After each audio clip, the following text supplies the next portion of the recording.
Treneriai jau praėjo 4 dienų stovykloje. Kokia vyrų fizinė būklė?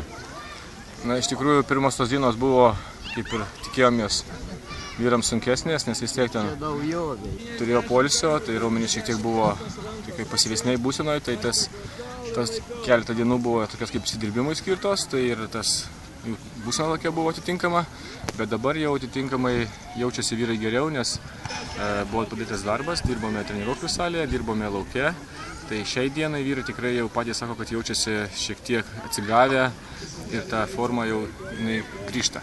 Tai šiemet pradžia buvo tokia lengvesnė nei pernai, nes pernai tai nuo pirmos dienos, tai kai griebėt, tai visi po to ten labai dėjavo daug. Na, iš tikrųjų, sąlygos, aplinkybės įtakoja ir mus, trenerius, tai yra tą treniruočių programos sudarimą, pratimų parengimą, tai atsižvelgiant į sąlygas ir aplinkybės padarėme išvadas ir norisi visą laiką, kaip sakyti, dirbti protingai ir įvertinant ir būseną žaidėjų. Na, tas žodis simuliantas, simuliavimas, tai iš tikrųjų nėra čia kažkokia tai piktybinė savybė, tai iš tikrųjų žmogaus organizmas bando apsisaugoti save nuo pervargimo, nuo persidirbimo, tai šiuo momentu, kai žmogus pasijaučia, tas pats mūsų sportininkas, mūsų krepšininkas pasijaučia šiek tiek privargęs, jisai nori save patausoti, tai čia jam liepia taip smegenys.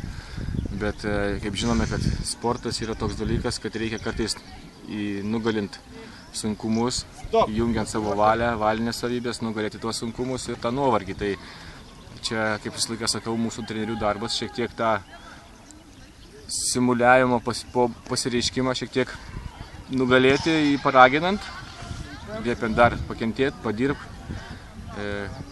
pastabą pasakyti ir iš tikrųjų, bet tai čia toksai grinai ne, manau, rinktinėje nėra tokių, kurie piknaudžiauja tuo. Nu, pažiūrėsim, kas greičiausiai bėga.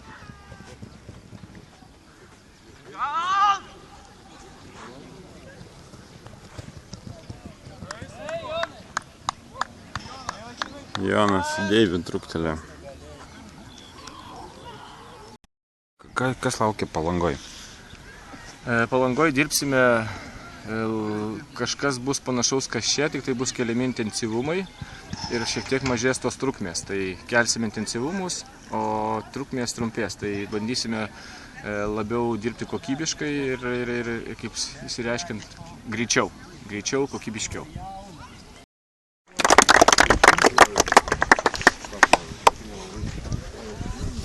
Iš tikrųjų geras darbas, gražu žiūrėti, kaip bėgate ir manau, kad mums reikia šitą visą jūsų bėgimą perkelti į aikštę.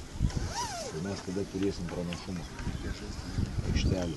Čia, kad bėgam gražiai, dar šito neužtenka. Tai pirma dalis. Mes už Lietuvą!